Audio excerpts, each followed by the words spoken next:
Bones a tots de nou. Aquest audiovisual, titulat Com treballar les PACs, té per objectiu donar-vos una petita guia de com s'han de presentar les diferents PACs al llarg del curs. Així doncs, l'objectiu no va més enllà de presentar un petit recull de consells per tal de que les vostres presentacions de les PAC siguin correctes i fàcilment avaluables pels professors. Un cop vos descarregueu la PAC del calendari, teniu una sèrie d'instruccions ben detallades. Primer hi ha els objectius i seguidament hi ha les instruccions clares de com s'han de lliurar les PAC, però algunes coses a vegades no queden del tot clares. Just al principi de l'enunciat de la PAC podreu veure els objectius. Posteriorment hi ha clarament explicades les instruccions de com s'ha de realitzar la PAC. El que és important veure és que, tal com indica a la pantalla, la part d'un color diferent és el formulari de respostes, que és únicament el que ha d'incloure el document en format Word o en cas ODT, el que treballen amb OpenOffice.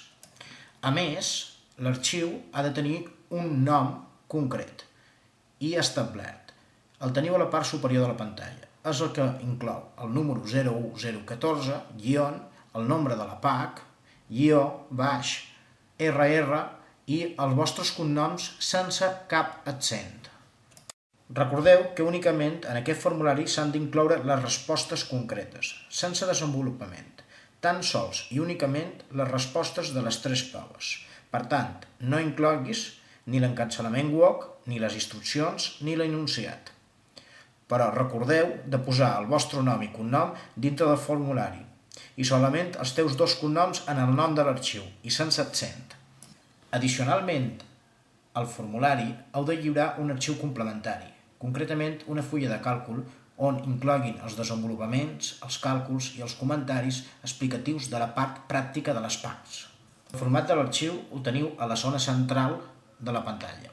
La diferència respecte al document Word o OpenOffice és que incorporarà les lletres DD al mig. És molt important complir amb aquesta normativa, perquè es tornaran sense obrir els lliuraments que no compleixin amb la normativa de lliuraments exposada i explicada a la pròpia PAC. Per tant, podeu utilitzar, segons teniu a la pantalla central, el format Word o l'Excel o tots aquell que vulgueu, el NeoOffice pels que treballen amb Mac o OpenOffice pels que treballen amb PC. Aquesta explicació continua amb l'arxiu de la segona part.